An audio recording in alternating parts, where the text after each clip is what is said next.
Fais-tu partie d'une religion ou du corps de Christ? La question est d'une importance vitale. Car lorsque le Christ était sur terre, il a fait cette déclaration célèbre. Il a dit, tu es Pierre, toi l'apôtre, mais sur ce roc que je suis, moi le Christ, je bâtirai mon église. Par conséquent, le Christ a déclaré qu'il a une seule église sur terre, comme il a un seul corps. Et est-ce que les questions auxquelles nous allons répondre aujourd'hui, c'est qui est cette église? Quelle est cette église? Qui fait partie de cette église? Et comment faire partie de son corps? Car il n'a pas appelé à créer la religion, mais il a créé son corps. Et nous voyons dans Éphésiens chapitre 4 et au verset 4, il y a un seul corps et un seul esprit. Alléluia. C'est pourquoi le mot diable ou diabolos veut dire celui qui divise. Dieu n'a qu'un seul corps parce qu'il y a un seul esprit. Et dans la lettre aux Corinthiens, Corinthiens 12, verset 12, il est écrit, car comme leur corps est un et a plusieurs membres, et comme tous les membres du corps, malgré leur nombre, ne forment qu'un seul corps, ainsi en est-il de Christ. Donc le Christ n'a pas fondé une religion, mais il a fondé son église ou son corps, dont il est la tête. Et la question est, comment faire partie de son corps, comment agir comme membre de son corps? Est-ce que c'est la tête Christ que nous suivons ou est-ce que c'est la religion que nous suivons? De cette question dépend notre vie éternelle, dépend notre salut. Éternel, nous allons prier. Éternel, notre Dieu, notre Père, nous te remercions de ce que par ton Saint-Esprit tu nous parles. Seigneur éternel, aide-nous à comprendre ta volonté, la Sainte Bible, et à suivre Christ par le Saint-Esprit et non pas la religion, parce que tu nous as appelés à te suivre et à être membre de ton corps qui est sur la terre. Parle-nous aujourd'hui au nom de Jésus-Christ. Amen. Fais-tu partie d'une religion ou du corps de Christ? Le Seigneur nous dit, si tu fais partie du corps de Christ, il faut arrêter d'écouter les religieux qui ne prient pas et qui sont conduits parfois par les mauvais esprits. Ils vont te conduire tout droit dans la mort éternelle. Si tu écoutes ces religieux qui ne prient pas et qui parfois sont conduits par les mauvais esprits, ils vont te conduire directement dans la mort éternelle. Cela est un avertissement solennel.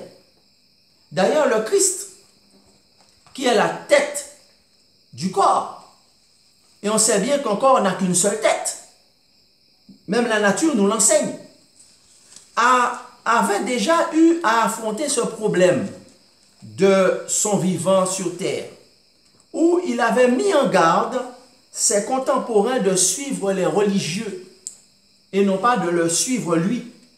Dans l'évangile de Matthieu au chapitre 23 et au verset 13, Jésus-Christ avait averti son corps de l'époque, avait averti son église de l'époque du danger de suivre les religieux. Il a déclaré, « Malheur à vous, scribes et pharisiens hypocrites, parce que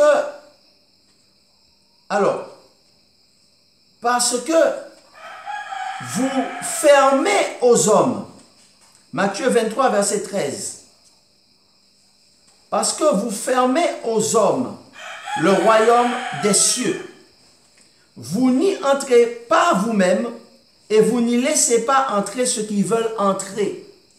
Jésus avait donné un avertissement à son Église, à son corps à l'époque, en disant, non seulement vous les responsables religieux, mais non seulement vous les religieux, vous n'entrez pas dans le règne de Dieu, c'est-à-dire vous ne laissez pas, vous n'acceptez pas Christ comme votre roi, votre seul souverain et maître, vous ne le laissez pas régner sur votre vie. Vous ne faites pas ce qu'il dit. Mais en plus, vous commettez un péché encore plus grave.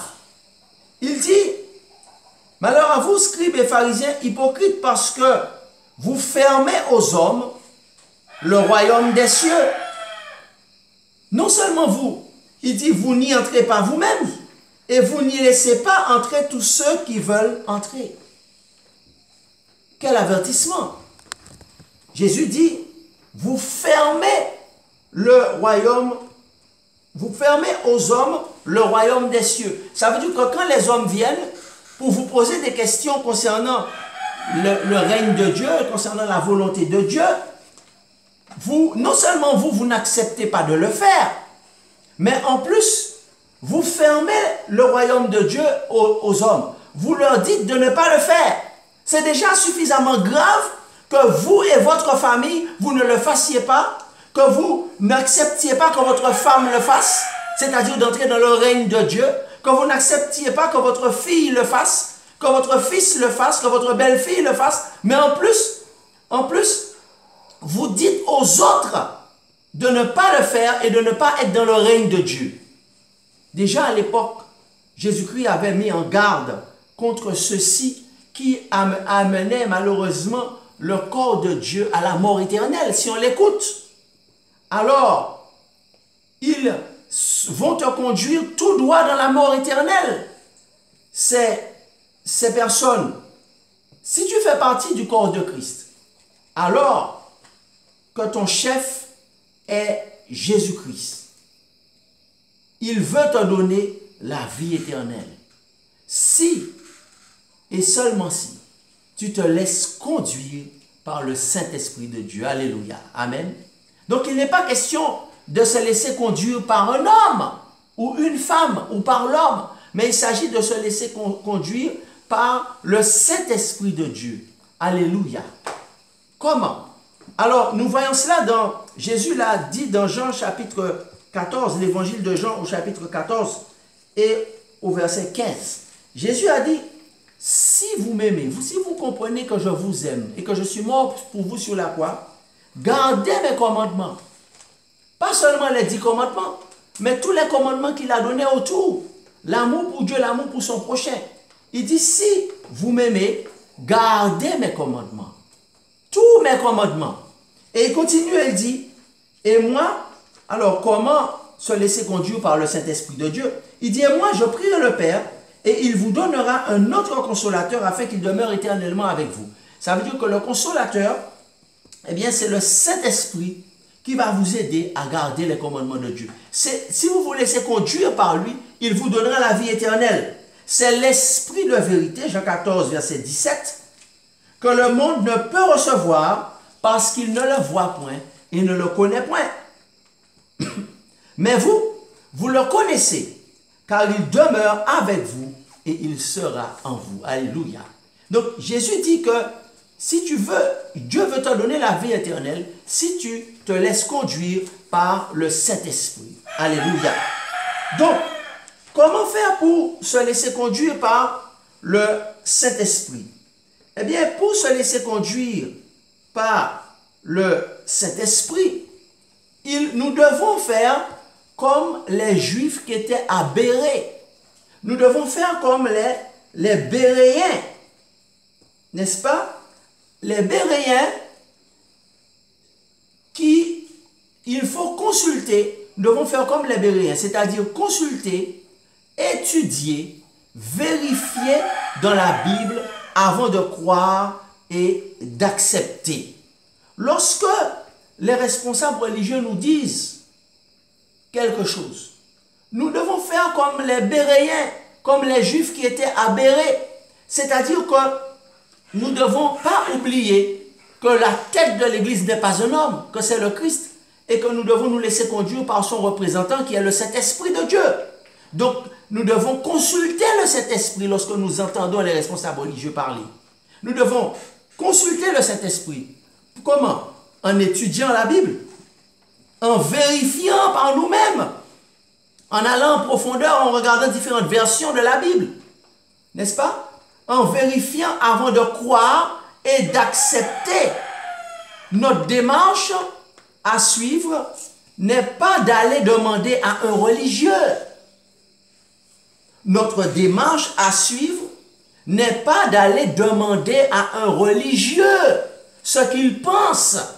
Mais notre démarche à suivre, c'est de prier et de demander au Saint-Esprit de me parler. Alléluia.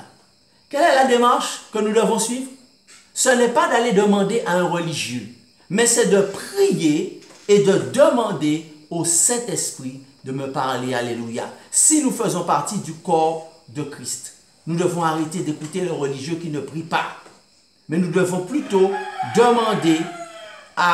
nous devons plutôt prier et demander au Saint-Esprit de nous parler. Alors, nous voyons ça dans Acte 17 et verset 10. Il est écrit aussitôt, les frères sont partis de nuit. Firent partir de nuit Paul et Silas pour Bérée. Lorsqu'ils furent arrivés, ils entrèrent dans la synagogue des Juifs.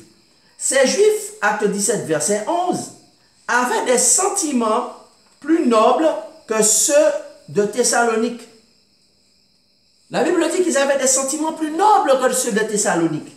Pourquoi? Parce qu'ils reçurent la parole avec beaucoup d'empressement. Et ils examinaient chaque jour les Écritures pour voir si ce qu'on leur disait était exact. Plusieurs d'entre eux crurent, ainsi que beaucoup de femmes grecques de distinction et beaucoup d'hommes.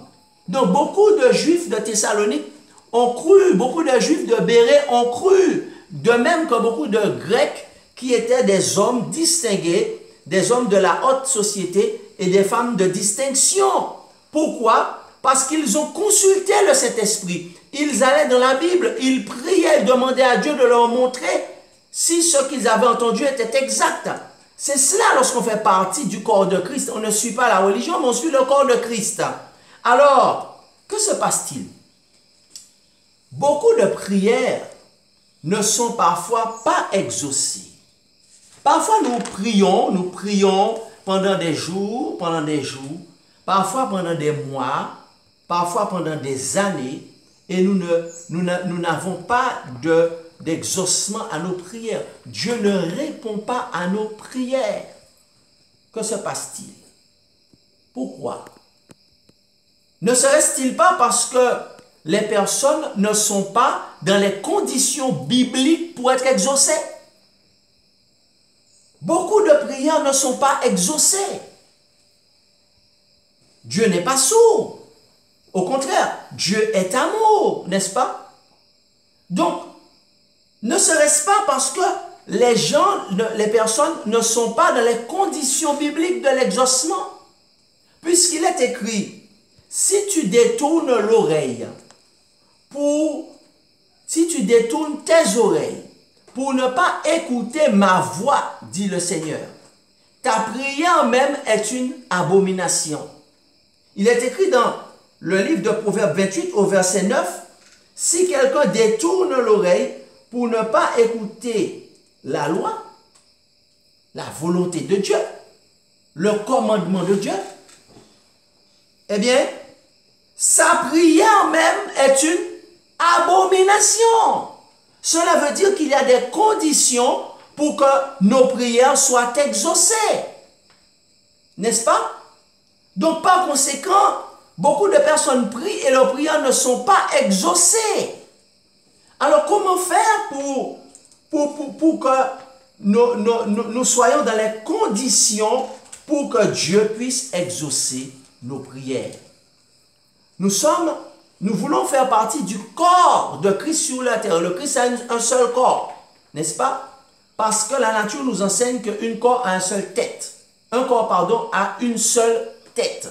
Donc, ce qui signifie que le Christ est la tête de l'Église et l'Église est son corps. Donc, il y a une seule Église sur terre, c'est le corps de Christ, l'assemblée des saints.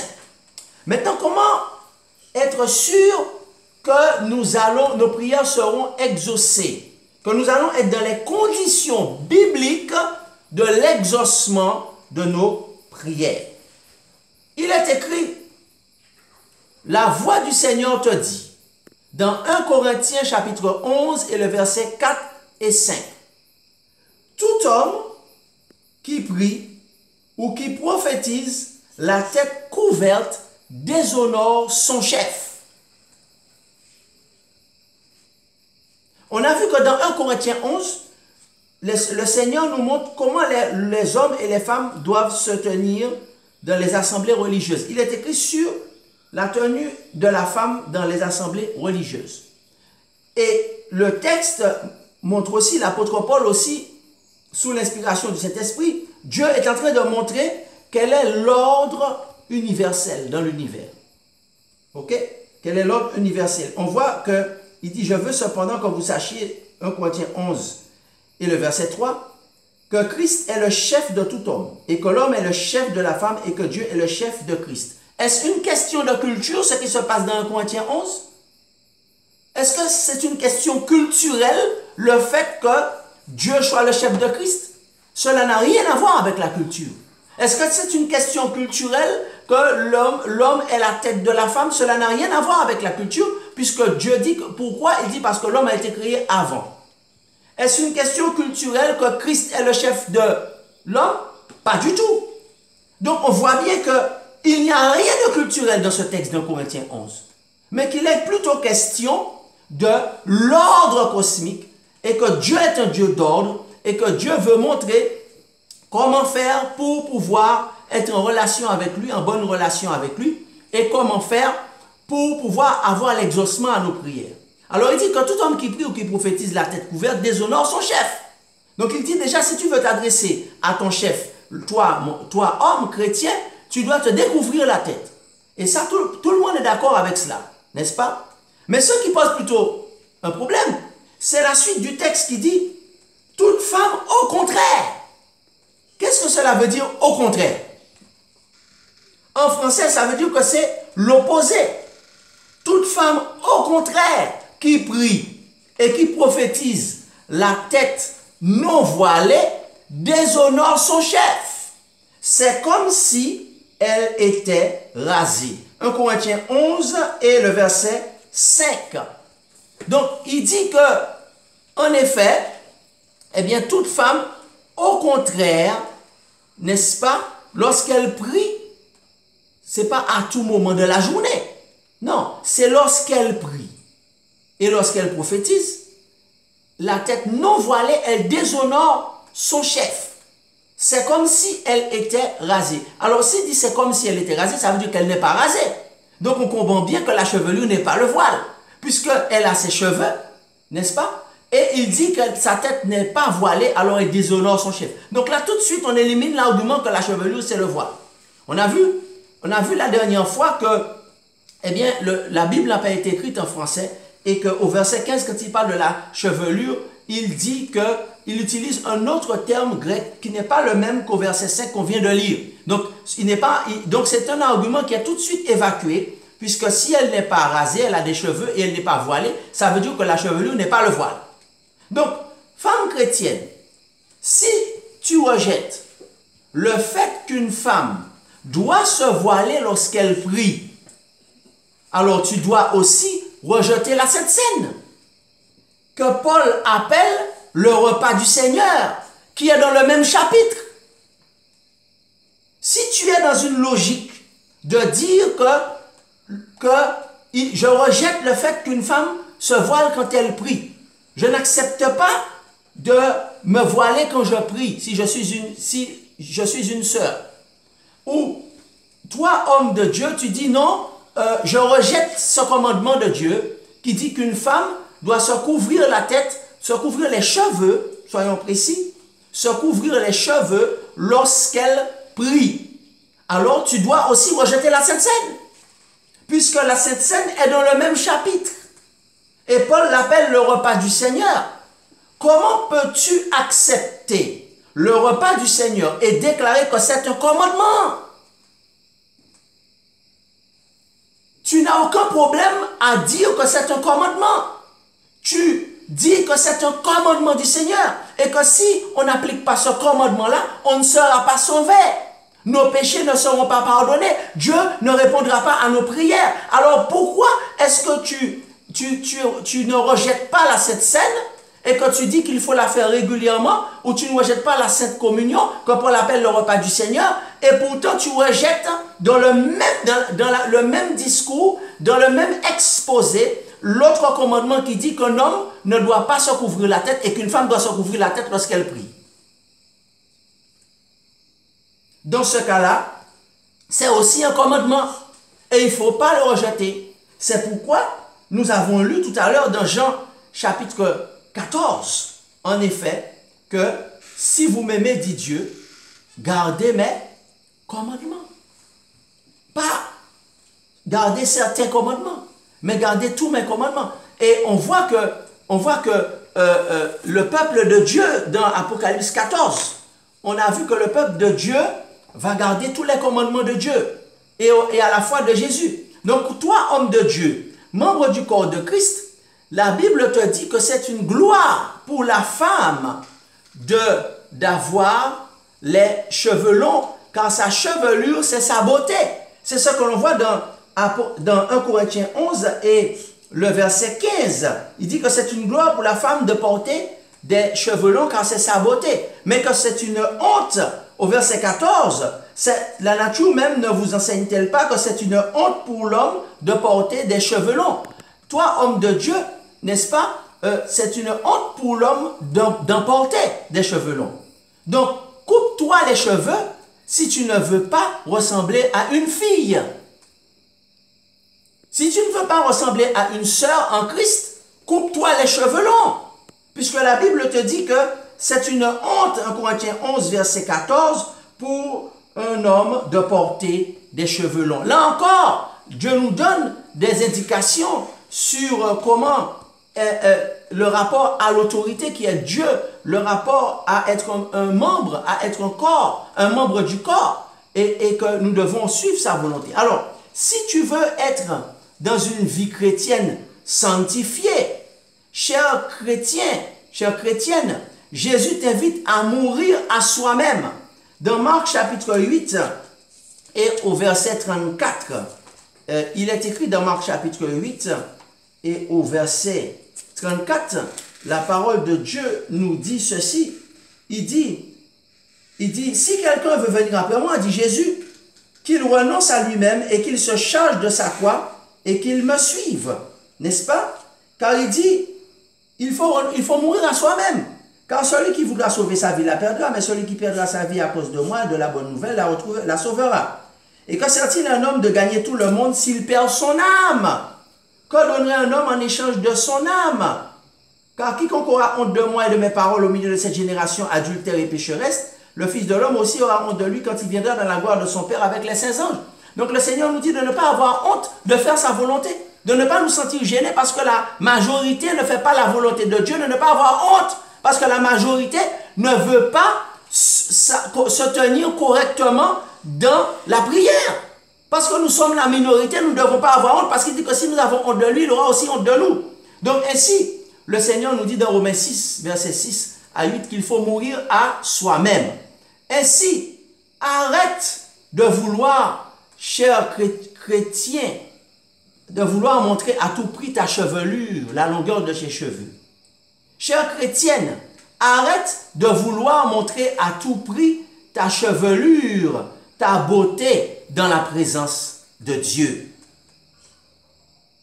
Pour offenser encore plus Dieu, tu viens dans sa présence, non seulement tu n'es pas voilé, mais tes cheveux sont coupés comme si tu étais un homme. Cela offense encore Dieu davantage. Et tu as mis 1 Corinthiens 11 sous tes pieds, qui dit que c'est une gloire pour la femme d'avoir des cheveux longs. Non, chère chrétienne. Ou bien, tu corriges Dieu en en rajoutant des faux cheveux. Tu cherches à corriger Dieu en rajoutant des faux cheveux.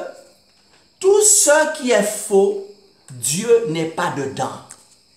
Alléluia. Tout ce qui est faux, Dieu n'est pas présent.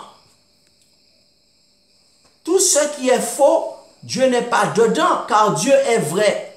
Car l'heure est venue, nous sommes plus proches du retour du Christ que jamais. Et Jésus avait dit que l'heure est venue, et l'heure vient, et elle est déjà venue, elle est déjà là. Où Dieu recherche de vrais adorateurs. Le mot vrai veut dire quoi? Qu'il adore en esprit selon, il cherche à obéir à cet esprit, et en vérité, le mot vrai va avec vérité. Donc tout ce qui est faux ne vient pas de Dieu, n'est-ce pas? Donc en réalité, le Seigneur nous dit qu'il ne s'est pas trompé en te donnant des cheveux crépus. En effet, David dit, je te loue de ce que je suis une créature si merveilleuse, n'est-ce pas? La Sunamite dit, je suis noire mais je suis belle, fille de Jérusalem. Black is beautiful. Alléluia. Oui, white is beautiful, mais black is beautiful. Alors pourquoi est-ce qu'ils vont mettre des choses dans leurs cheveux pour rendre leurs cheveux qui sont fins plus crépus? C'est parce qu'ils ont bien compris que les cheveux crépus sont beaux. Dieu ne s'est pas trompé en te créant avec des cheveux crépus. Alors pourquoi veux-tu corriger Dieu avec des faux cheveux?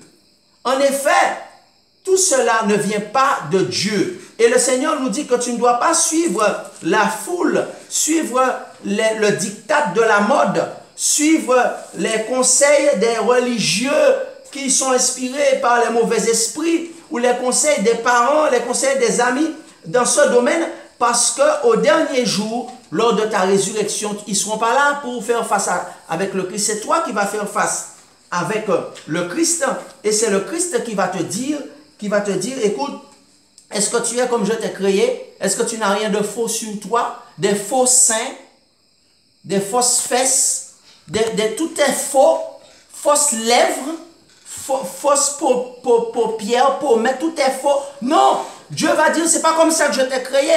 Mais si tu es vrai, eh bien, Dieu va t'accueillir dans le royaume éternel. Alléluia. Donc, Matthieu chapitre 10 et le verset 37, il dit, celui qui aime son père et sa mère plus que moi n'est pas digne de moi. Celui qui aime son fils ou sa fille plus que moi n'est pas digne de moi. Celui qui ne prend pas sa croix et ne me suit pas n'est pas digne de moi. C'est pas ton mari qui doit te donner des conseils sur faux cheveux, sur faux seins, faux ceci, faux cils, faux... Parce que le Seigneur te dit qu'au dernier jour, ton mari ne pourra pas t'aider, ne va pas plaider pour que tu rentres dans le royaume. Tu vas faire face avec le Christ. Et c'est lui qui va décider si tu rentres ou pas. Donc le Seigneur te dit d'être vrai, et de mettre Jésus au-dessus de tout le monde, si tu veux être sauvé, parce qu'il est la tête de l'Église. C'est pourquoi le chant dit, il est exalté. Le roi est au-dessus des cieux. Je veux le louer.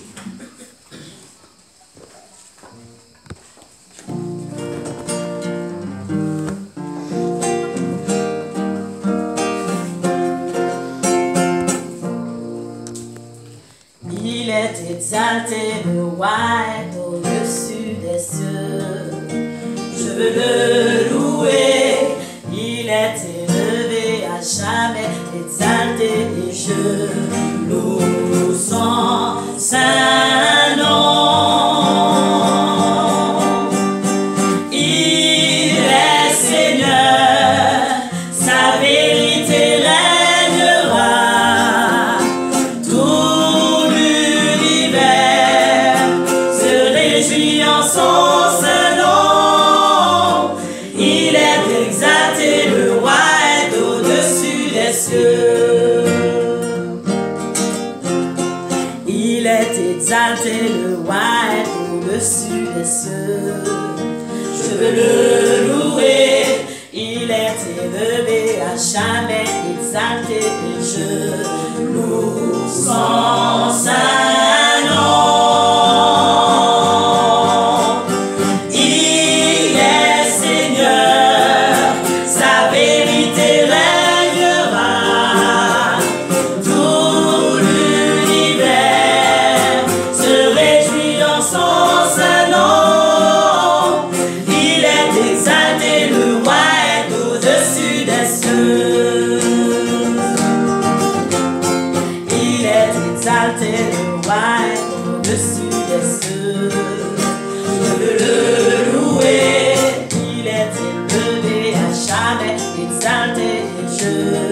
loue son Saint.